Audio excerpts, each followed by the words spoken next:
So for today's video mga kaloy, so ngayon mga kaloy, dito tayo sa bayan ng Taytay mga kaloy. Dito tayo sa fair mga kaloy ng bayan ng Taytay mga kaloy. Malalaki yung hibas ngayon mga kaloy. Kaya ito, pagbunga natin to sa fair ng Taytay mga kaloy, ito dat natin yung maraming lato mga kaloy. Ayan o, mga taba pa naman ng lato mga kaloy. Kumakapit siya sa bato mga kaloy. Ayan o, naibasan lang mga kaloy. Ayan o, actually mga kaloy, dami na rin nagawa ito kanina. Medyo nahuli kami ng konti na dumating mga kaloy. Ayan o. Ayan, tingnan nyo mga kaloy, kadami. Ayan. Nakapit siya sa bato mga kaloy. Ayan o. Mga kaloy.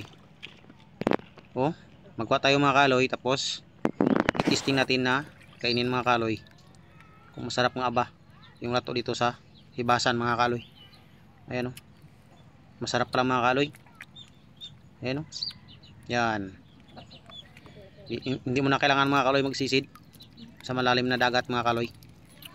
Andito lang sa hibasan mga kaloy, makakatikim na rin tayo ng lato mga kaloy. Ayan, kumakapit lang sa bato mga kaloy. Ayan, matatagpuan sa bayan ng Taytay mga kaloy, sa may fair.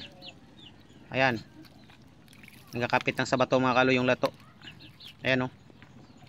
Ayan mga kaloy, siguro mukhang mapira yun, pero nagkakuha pa ng lato dito sa fair mga kaloy. Ayan o, tingnan nyo mga kaloy. Actually mga kaloy, malinis pala yan kasi naabot din ng tubig yan mga kaloy pag nagtaib. Ngayon pala kaloy, malapad yung hibas. Ayan o, marami rin nagakuha din ng mga tawag dito, shells mga kaloy. Ayan, nagapanginhas sa amin ito, nagapanginhas. Ito yung hibas kasi mga kaloy, yan ang libangan ng tao dito. Magpunta sa gilid, mga anong pwede iulam mga kaloy. Ayan, actually mga kaloy, yung lato talaga masarap.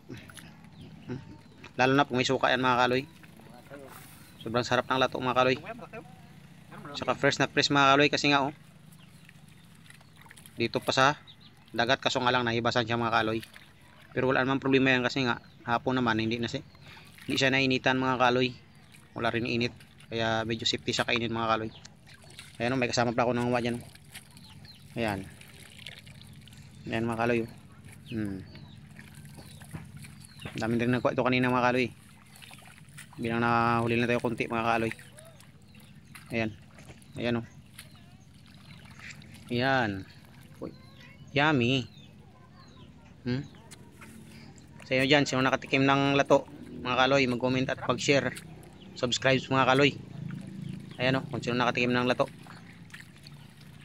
sa hibasan mga kaloy. Ayan, sino nakatikim mga kaloy oh. Alagang lapad talaga ng hibas ngayon mga kaloy oh. Dito to sa bayan ng Taytay mga kaloy. Ayan o, sobrang lapad ng hibas dito ngayon sa bayan ng Taytay mga kaloy. Ayan o, yan pala yung fair na puntalan mga kaloy. Ayan. Ayan, sobrang dami rin nagapanguha ng mga pakinasin mga kaloy. Ganda talaga ng kapit ng lato mga kaloy sa bato. Ayan. Hindi mo na kailangan magsisid sa ilalim ng dagat. Dito lang sa tabi-tabi makakuha lang, makapit lang sa bato mga kaloy. Ayan. Ayan yung mga kaloy. Yung isa oh, daming kinuha. Mga kaloy, ikot-ikot mga kaloy, nakuha tayo ng star ano tawag dyan, starfish mga kaloy. Habang nag-ikot-ikot tayo mga kaloy, maghanap tayo dito ng anong pwedeng makuha mga kaloy. Ayan pala oh, nakakita tayo ng tayo mga kaloy. Ayan, hindi natin kuha yan mga kaloy kasi nga nag-iisa lang yan. Bitaw natin kay baka para babae mga kaloy, ang mga anak. Mga kaloy, nakatano pa rin tayo ng balat mga kaloy. Ayan, oh.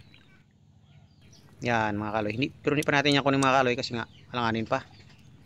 Sa dagat pala kaloy, may halaman din. Ayun oh, naibasan na siya mga kaloy oh. Ayan oh, ang ganda pa naman ng halaman no. Tumutubo siya sa hibasan mga kaloy. Ayan oh. Yan mga kaloy. Oh, oh ha, may burol pa nga kami nakita dyan oh. Ayan oh. Yan, hibasan na siya mga kaloy, hindi siya makalis.